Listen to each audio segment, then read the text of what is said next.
to the UIAAA Connection podcast. GoFan and VNN are proud to be the exclusive sponsor of the UIAAA Connection. Now a combined company, GoFan and VNN provide a seamless integration for digital ticketing and athletic websites. Direct your fans to one place for all your athletic events, communications, and tickets to home and away games. Thank you to GoFan and VNN for their exclusive sponsorship of the UIAAA Connection. Welcome back to another edition of the UIAAA Connection. I'm your host, Mark Hutch-Hunter. Today we have as our special guest Everett Kelepolo, Certified Master Athletic Administrator, the Executive Director of the Utah Interscholastic Athletic Administrators Association. Everett, welcome back to the podcast. Well, I appreciate it. Yeah, it's great to be with you.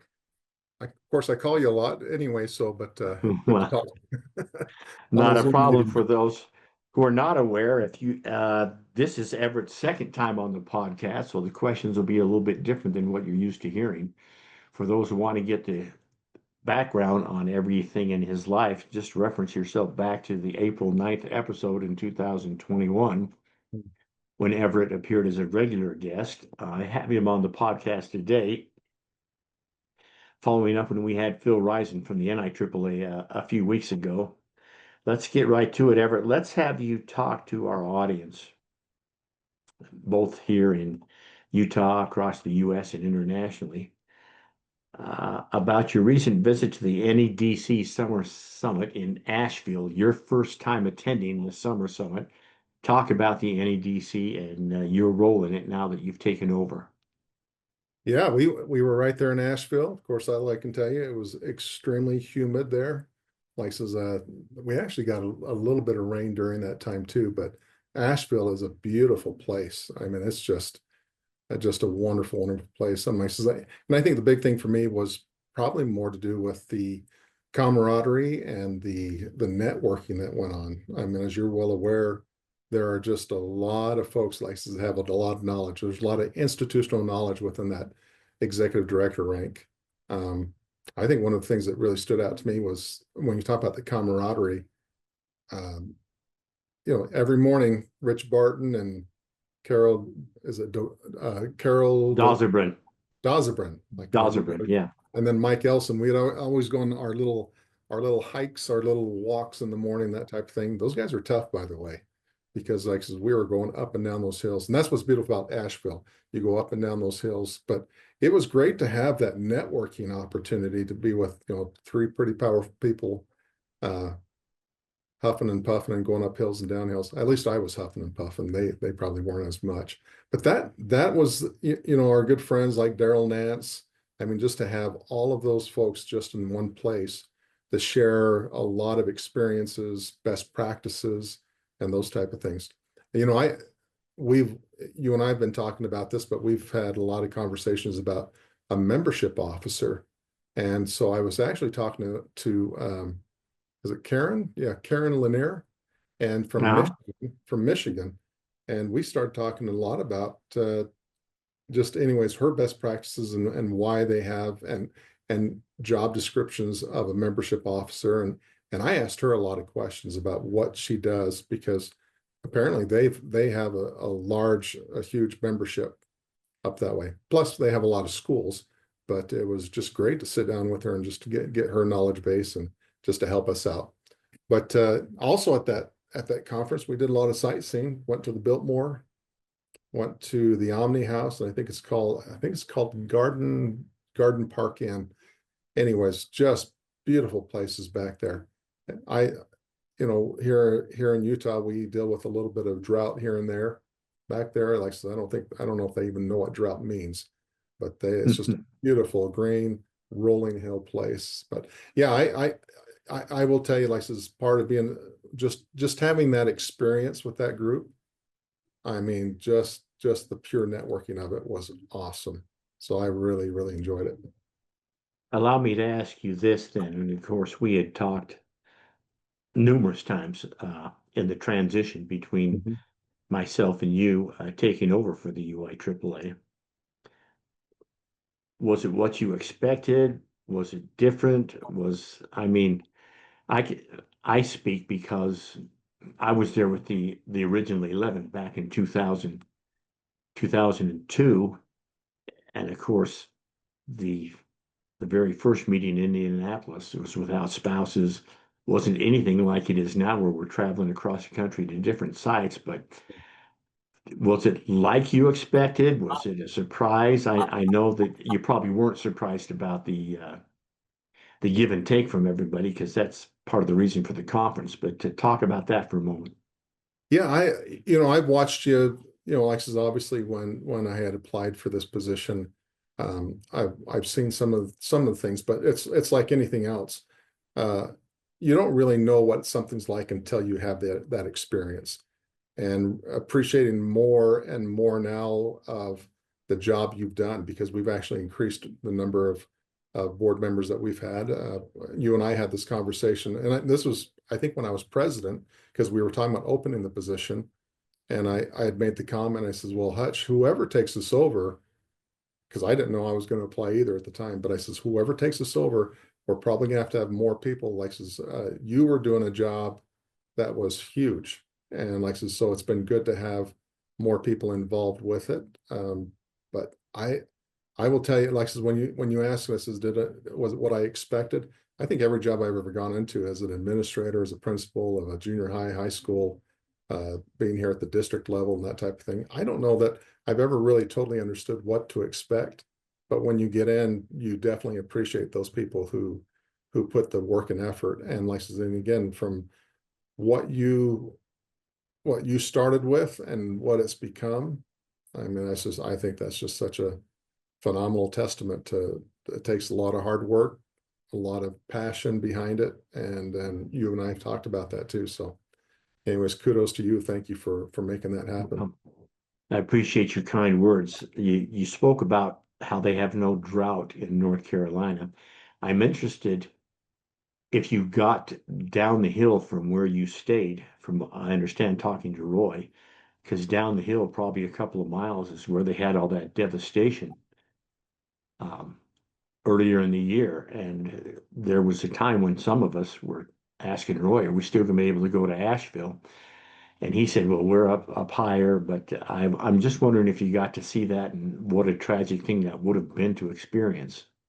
Yeah, well, yeah, there was a lot of devastation. I mean, to be honest with you, it was hard for us to see it because we were up more in the hills, but you could see, when we were on the buses going to the Biltmore and to the Omni House, we would see a lot of especially among a little bit what the rivers and that type of thing, you could see a lot of the debris that was still down there. And like I says, I mean, I think, I'll tell you, Asheville, I think, has done a great job of really doing the cleanup with it. But you could definitely tell that was there.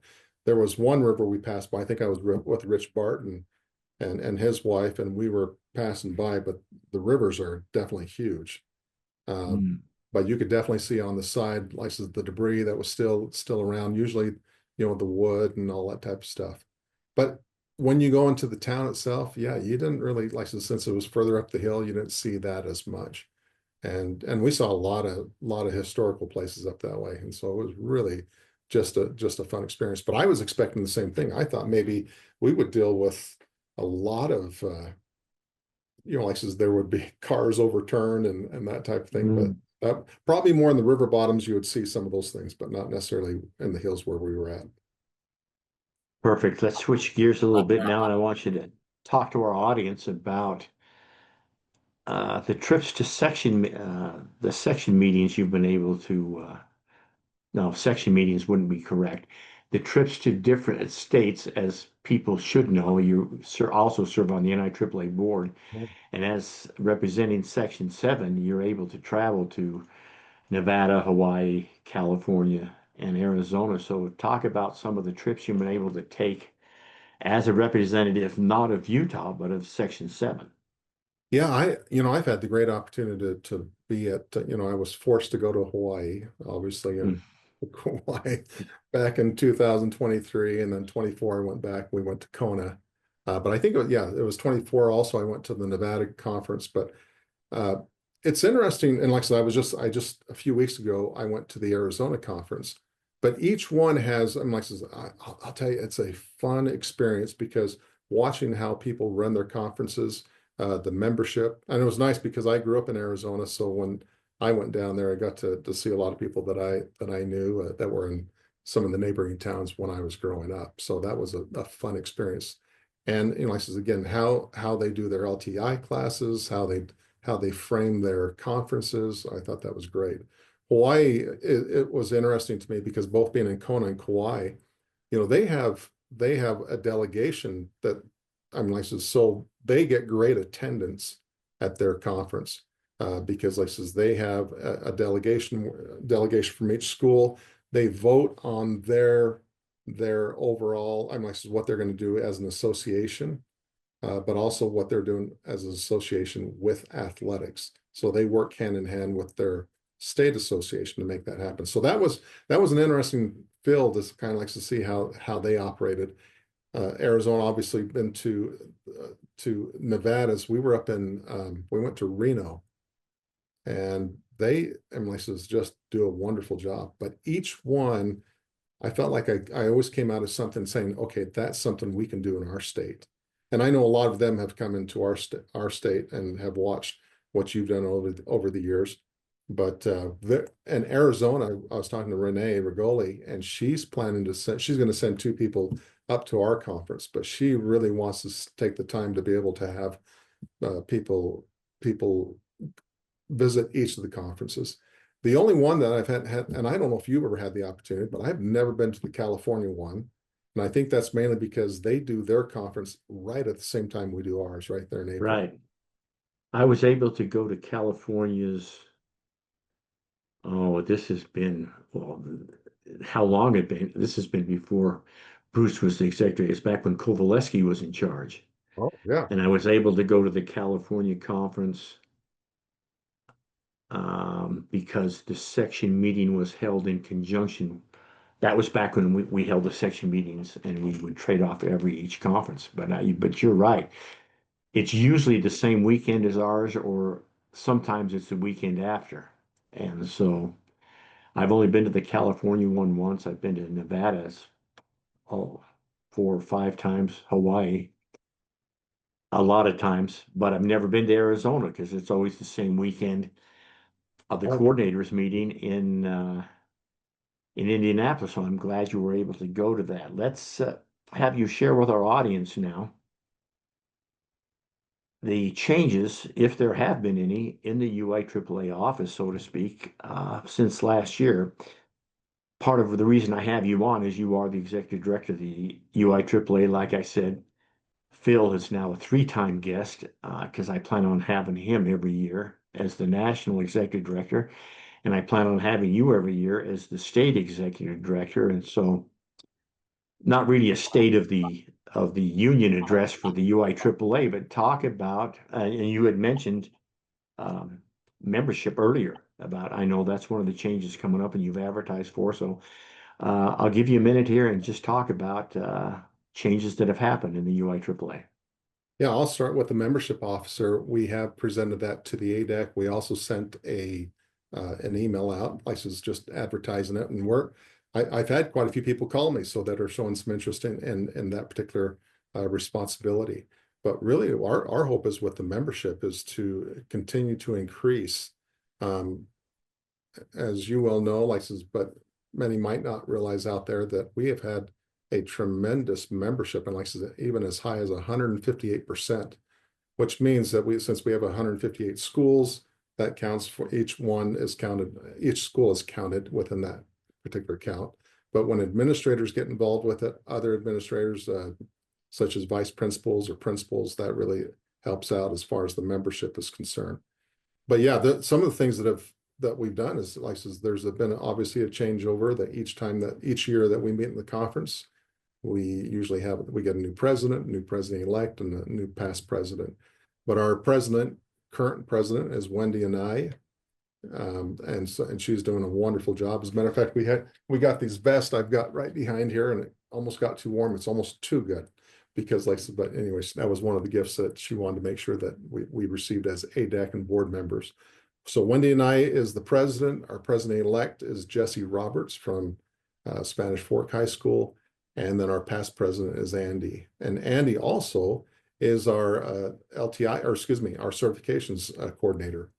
But some of the other ones that have changed, like you were executive director during this time, but it was just within the last year and a half or so that we brought on a treasurer, with Ryan Grunig. Sharon Martisich is our communications director. And then Clark Stringfellow from up in Bountiful is our assistant LTI and certification. And of course, Ron Dolphin is our assistant executive director. And our LTI coordinator is Trevor Wilson. And then the certification obviously is Andy. But I've really enjoyed that, to see how many people are on, because you build leadership capacity through this too, not only through the ADEC, but also on the board, where more people get an understanding of like what we are trying to accomplish as far as the UIAAA. But yeah, little things like that. I mean, obviously there's always changes that happen. Sometimes we look at, what's benefiting the organization and what's not. And so we're constantly having to do that. But I'm excited about our presidency for this year, because they've just done a wonderful job. It's just nice to be a part of a group, and you and I've talked about this, that where the focus is about developing each other. As both of us been former coaches, and sometimes we don't always tell everybody what our strategy is and our X's and O's. But I would say not sometimes. I would say all the time. I'm glad you brought that up, and I know I'm going to pontificate a little bit here, but it amazed me over my career in education. You'd go to a basketball conference, you'd go to a football conference, and you'd have like Mike Krzyzewski or Mike Shanahan, and they would talk and they would go 100 miles an hour sharing this and that. And you thought, boy, this is great. And when you got home, you realized that it was great information. I'm not trying to badmouth any of those coaches that present there, but they're sharing about 10% of what they do, and it's general stuff that's worked for them, which is great information, as opposed to ADs. Like ADs will share everything. They'll give you 100% everything. You're like, oh, you want a handbook? Here's mine. Take what you want out of it, blah, blah, blah. And so I chuckle when you say that, because that the athletic director world, as competitive as it is, has that different from the coaching world. So comment further if you'd like. Yeah, I totally agree. Because I think that when we talk as athletic directors, I mean, we're sharing information with each other all the time. And like I said, as a matter of fact, I mean, the whole intent when presentations are done, the expectation is you need to steal the stuff from us. You need to be able to utilize it. And that's what I love about this organization, because it creates a framework for everybody to share information. And like I said, and if we have something here in our state, man, we want to make sure that everybody knows. As a matter of fact, just yesterday, I had a meeting with all the executive directors from our section, and we're just sharing ideas back and forth, how you deal with vendors, how you deal with all these things. But like this is membership. And it was fun. It has been fun to really share that information, because like I said, it's just a neat experience. I wanted to share an experience where you talked about, like, as far as sharing information as coaches. I called Bob Lattiser, who's the head coach of De La Salle High School in California. And this is back when I was coaching. And I said, hey, coach, I just, like I said, I was scared to death. Here he was, one of the most, one of the winningest coaches in the nation in football. And I asked him, I says, Coach, how do you deal with your lower leagues and stuff? And he said, he listened to me, and his response was, I don't know what you're talking about. I says, when the kids come to our high school, that's when I deal with them. And so it was interesting, because I've seen other coaches who have spent more time, obviously, with the little leagues and stuff like that. And that's what I was trying to get from him. But him being from a private school, I mean, it was just a very different scenario than most others. But it was a fun experience just to hear that. And like I said, sometimes we can't give all the information out, because like I said, then we give them, like I said, what the prize package is as far as our strategy is concerned. But it was a great experience just to be able to talk to a famous person like that. But yeah, overall, love the experiences that I've had to share information. And we've been able to share a lot of things that that we've done as far as UIAAA with other states. And so, and they always make me feel good. So, oh, that's a great idea. I'm glad you're sharing that with us. But that's been fun for me. Excellent. Let's have you talk for a moment about, well, I call it the UIAAA certification program, but it's the NIAAA certification program. But some of the leaps and bounds we've done just in the past year, I'll mention Chris Bear up in the Park City School District, who just received his CMAA. I saw that on Yeah. Facebook the other day. Obviously, a product of Jamie helping him along. But talk a little bit more about Andy, who's in charge of certification and the certification process here in Utah. Yeah, and like this is, a lot of people might not know this. Well, I know a lot of our membership obviously understands, but I had to write these down. But we have the registered athletic administrator, which is just when you begin. But then you have the registered middle school athletic administrator, and then there's the CMAA, the certified master athletic administrator. And then one of the things that I know that I believe Trevor Wilson has already received his IAA, which is It's the CIAA, right? and it's the International Athletic Administrator. And so I've actually started taking classes. He inspired me to say, you know what, so I've taken 901 and 902. I think I've got 903 coming up here pretty quick. And I wanted to do that. And Trevor, of course, that he's a global, he travels around the world, I think. But I know Yeah. he was in Europe this summer. But I found that fascinating. And when I took the first class, so I'm listening onto a webinar, and it was interesting to see how they travel. That was probably one of the big ahas for me, because when they travel, they go stay with families of the kids that actually are going to, like I said, they're going to be playing against the next day. And like, it was interesting hearing the kids, like this, how their experiences have been with that. So the certification side, and like, of course, CIA too, which is the Certified International Athletic Administrator. But these certifications, I think, are so important. And I've shared this story a couple times, but even I was talking to one of our attorneys, and our district was involved in some deposition, and he was making a comment. He says, I wish people would understand, like says, like says, if they've been certified in certain areas, that makes them more of a professional and more of as far as intuitive knowledge of that particular area. So when we see people who are certified as attorneys, we take that a little more serious, because sometimes we look at people and we says, well, they don't know anything about this particular thing as far as regarding the lawsuit. And yet when somebody's able to say they're certified, says, oh, well, I guess that counts that out. They know what they're doing. And so I've shared that also with the EC just last week, of how to portray, how to recognize the UIAAA, which is that we're the professional development arm of helping athletic administrators be successful within their jobs. And having that certification actually helps on the legal side, because now you have a knowledge base that they become better at what they're doing, but also they have an understanding, like when they administrate over coaches, over athletes, that they have that side to them that really shows that they know what they're doing. So that's why I look at the certification program, and I think that's such a powerful side of what we can do to help our membership to thrive within their schools. Well said. You mentioned the EC, so I think everyone understands you're talking about the executive committee. Let me Oh, ask yes. you, the executive committee of the UHSAA, a separate body from the UIAAA. But my question to you is this: you served on the EC as the representative of I'm The not saying this correctly, the DEIA, is that right? There was the DEIB. DEIB, We called it DEI at the time, but now it's B. right.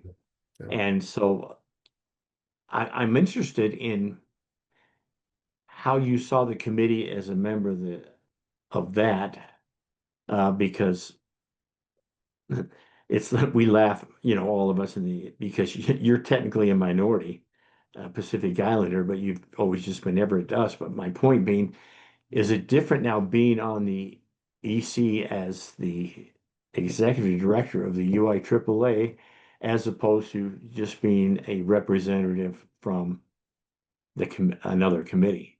Yeah, that's an interesting question, because you're right. I mean, like, says you do get, because being a part of the DEIB committee, one of the things we did was, as far as the slurs that were said, and we were able to put something into the sportsmanship handbook to help out. And so there really is a focus of the lens that you have. And like says, watching that group, and you see, like says, obviously a lot of principals, a lot of representatives from the particular divisions and their regions, that what their intent and what they're trying to accomplish. And like says, I mean, everybody's trying to get on that same page of saying, do we really agree on particular items? Like says, well, is this something that we would Mm. adhere to, and so forth. But I thought that was a great experience from the DEIB lens. And then I had been in that meeting before, because I had also, sometimes I'd represent the region I was part of, it, whether it was Region 9 or Region 7. And so sometimes I would step in for those people who couldn't make it and sit in there. I also had the opportunity, we had a board member that was actually on the BOT. So I was able to sit on a BOT meeting years and years ago, and watching how that all works too. But it's fun to see the purpose and how purpose-driven those administrators are to help out from the UHSA, to help out this organization, but also to help out kids and help our coaches be successful too. So yeah, different lenses, I think, and like says, and so, and now as a executive director on that committee, of course, the focus now is more of what is ADEC and the board. Like, so when people come to us, they want to do certain things or change rules and that type of thing. They usually come through the ADEC first. But having that experience now of being able to report back to that EC has been great. And we had a few people that came to talk to us at ADEC and back in September, and I was able to present that information in this last meeting with EC. Excellent. Now, there's a lot of talk when I spoke with Phil about the NIAAA Professional Development Academy. There's people, maybe some in Utah, and I know across the U.S., that obviously we've stolen that idea, and we have a UIAAA Professional Development Academy. Maybe it's not called that, but I know, because I've got a vest from Trevor that says, it's got the cohort of the UIAAA on there. That So, I mean, obviously we've got we teach probably 7 or 8 courses during the year to our members. I think everyone knows that, but talk about the cohorts that we established, I think right about the time that you took over and I left, cohorts for Utah, not the national cohorts, and talk about what a blessing that's been.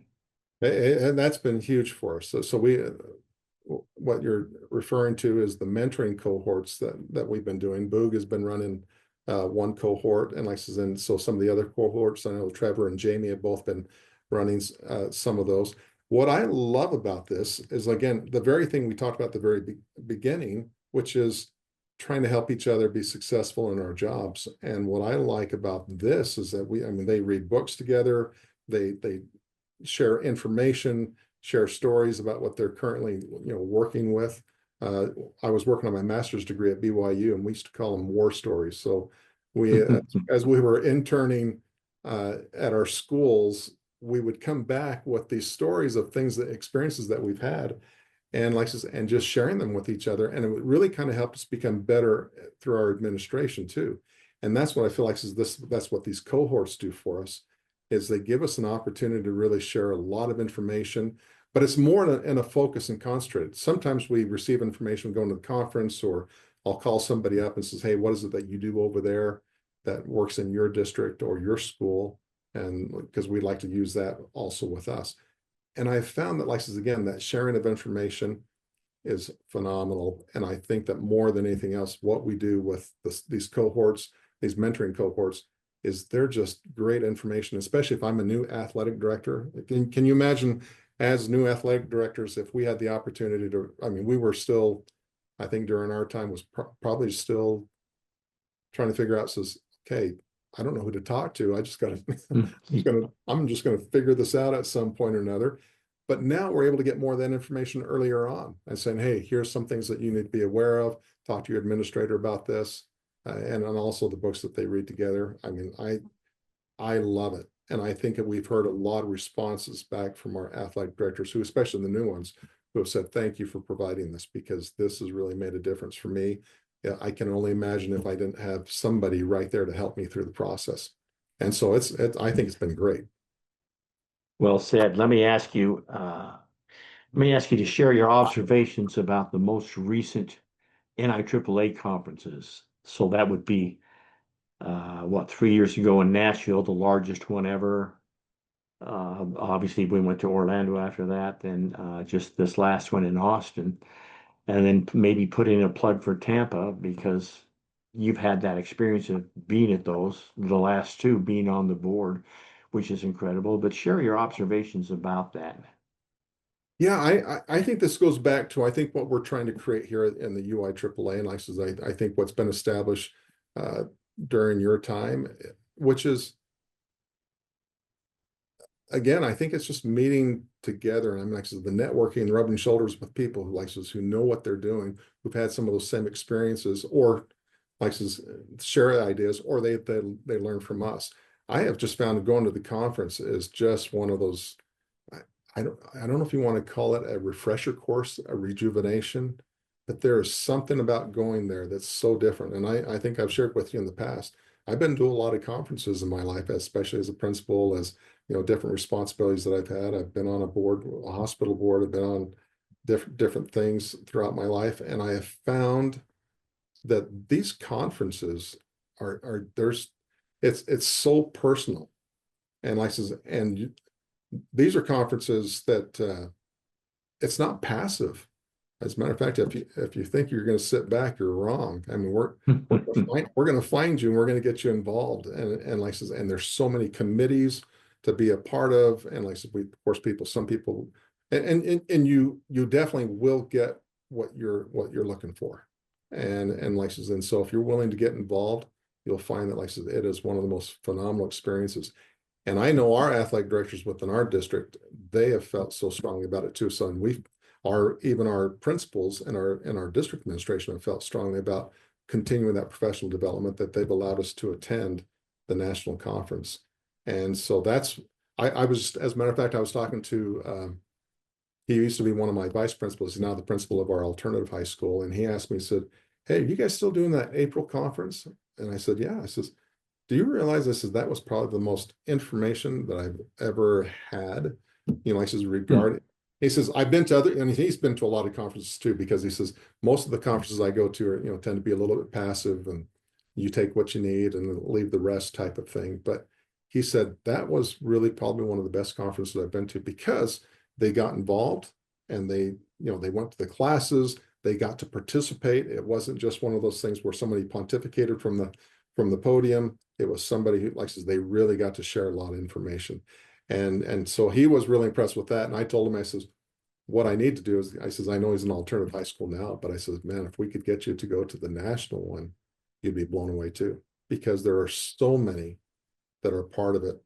And I would have people from our district come up to me, because obviously I knew, since when I was over the awards committee, I got to know a lot of the national executive directors and the NIAAA executive directors that have come through. And he says, do you know that guy? I says, oh yeah, I work with him almost, every day that we're there at the conference. And so that's the difference, in my opinion. I mean, I says, you are rubbing shoulders with all of these folks that have been so instrumental in creating what this organization is.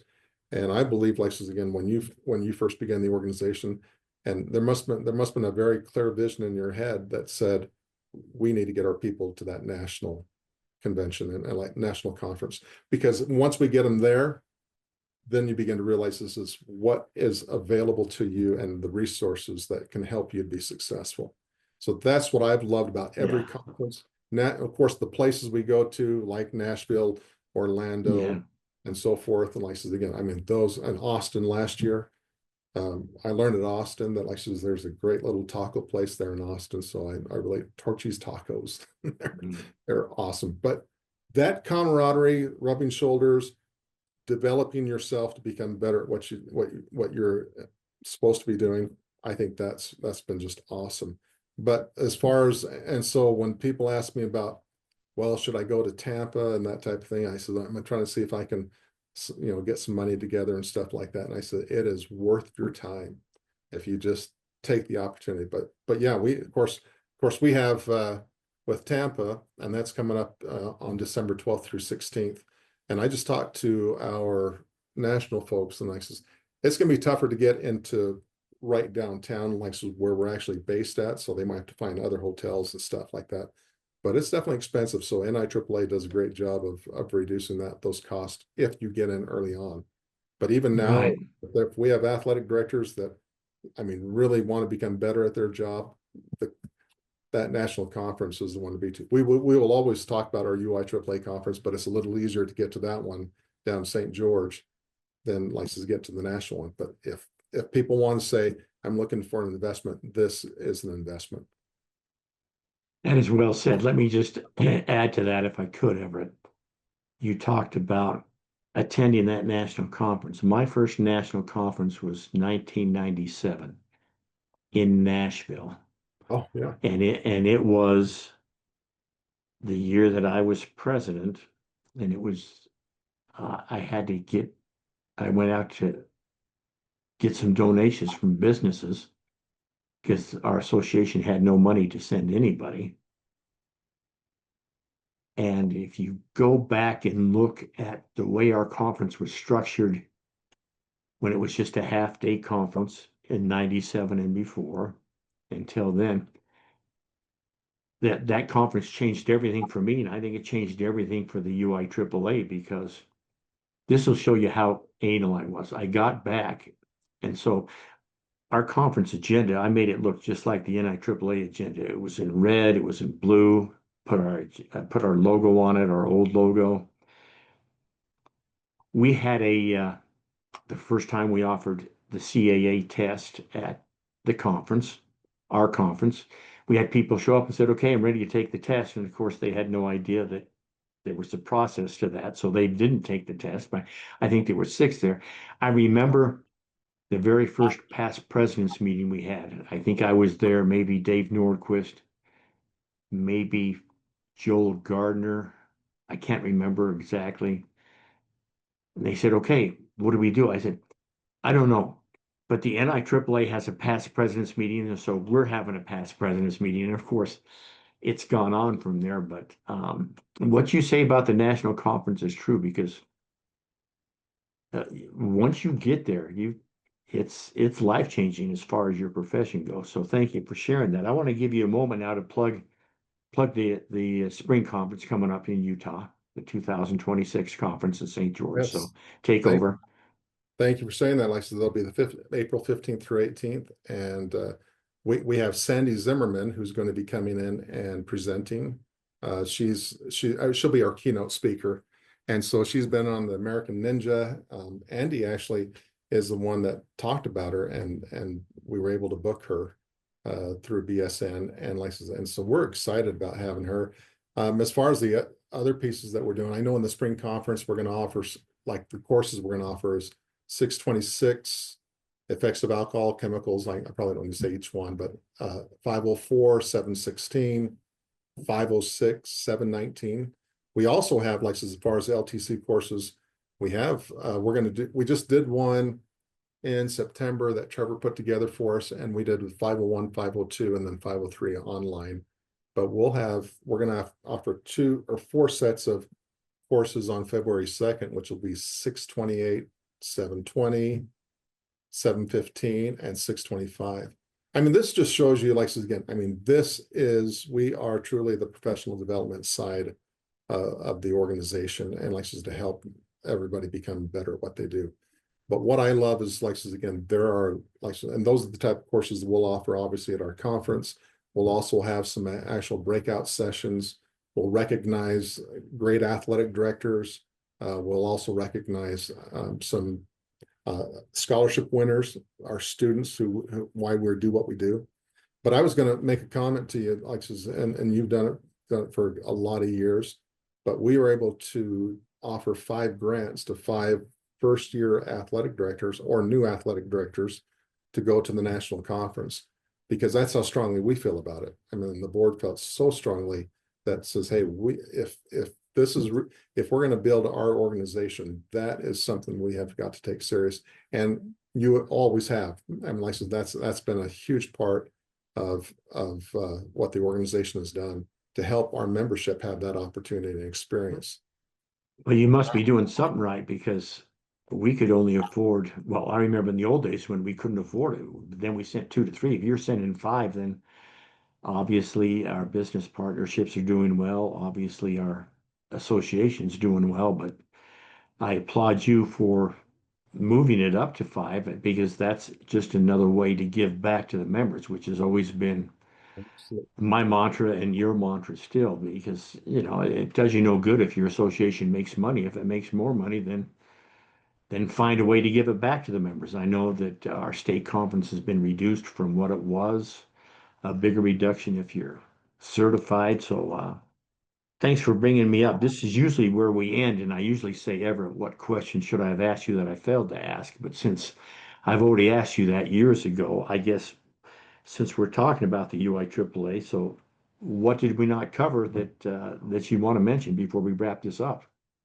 Well, and you haven't asked me to say these things, but like says, but I just appreciate the vision that you've had to make this organization what it is.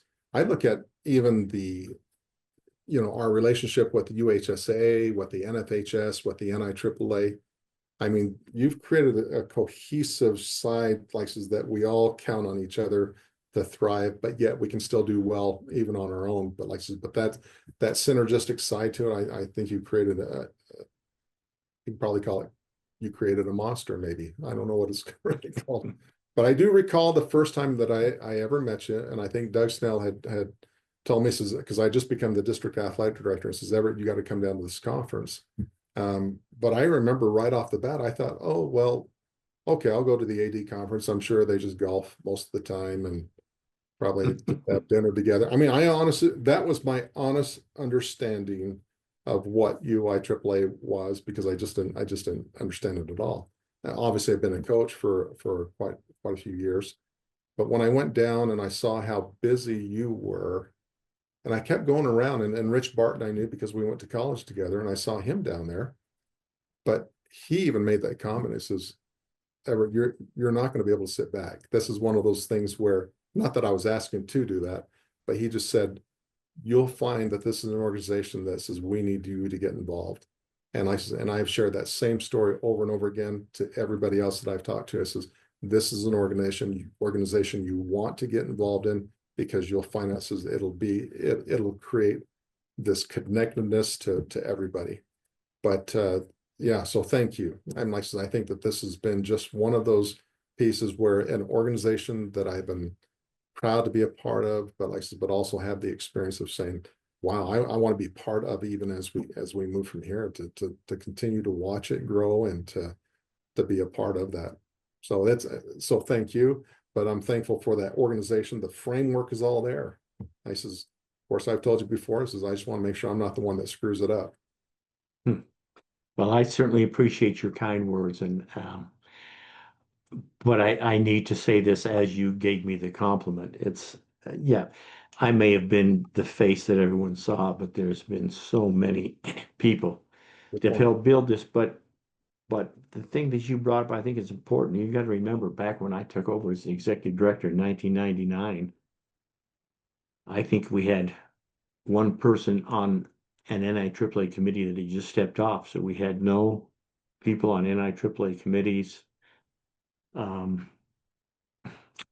2000 is when Dan Cowan and I really were the first 2 people that got the CMAA, and where that's gone to. I just think again, it's hard to sit back when people say nice things about you, and I do appreciate it. And yes, it's been work, and so I will agree with that, but it's not me. There's been so many other people, too many to name, that have just done the little things. And the thing that I learned as a leader was the more that you give away, the more that you delegate properly, the more you bring more people into the family. And that's how it's mushroomed. in the past 15 years, the past 10 years, because where we are today as a Utah association, I would say for a state that's got 158 schools in it, we might be the premier association for an association with 158 schools. We don't have the 800 schools that New York has or the 600 that Ohio has. But I do appreciate your kind words, but understand that it's just not the Hutch show. Maybe sometimes it seemed that way. And I know early on, this was a mistake I made early on was I really thought, well, I have this vision. I have to do everything myself. And I had to learn to delegate, but I had to learn to delegate properly because sometimes you delegate to the wrong person and so you get set back a year. But there's just what you said is so true, but there's just so many people in this organization, in the UIAAA family. So I'll turn it back to you for any parting words on top of that. Yeah, you're exactly right. I think that's what every great organization is. I mean, you do need somebody to guide and direct, to manage and all those type of things. But your sentiment as far as the organization itself and the people involved with it, because I'm just thinking about the power of our board, of our ADEC committee. I mean, because that's where the feedback's coming from right now. But yeah, this organization doesn't thrive unless those folks get involved. And I think that was my comment to you, was that it was one of those things. I mean, I knew pretty much up front, this is an organization you get involved in. I've been, again, to a lot of the other organizations I've been a part of and which I've loved. It was a little more passive, I mean, like as far as some of the state organizations that I've been a part of.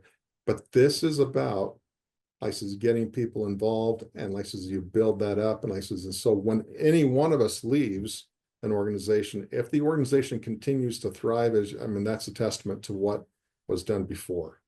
And that's what I love about what ours is about, because you've always been that way. You've always told me, says, hey, it's about the people that we have within this organization. And this doesn't do well unless those others are willing to pick up their pieces of the pie. Well, that is well said. And on that note, that wraps up this edition of the UIAAA Connection. Again, our special guest today has been Everett Kelepolo, Certified Master Athletic Administrator, the District Athletic Director at Nebo District in Utah, and most important, the Executive Director of the UIAAA. Everett, thank you again for being on the podcast. Thanks, Hutch. Appreciate it. For our listeners, we hope you tune in again next week for another edition of the UIAAA Connection.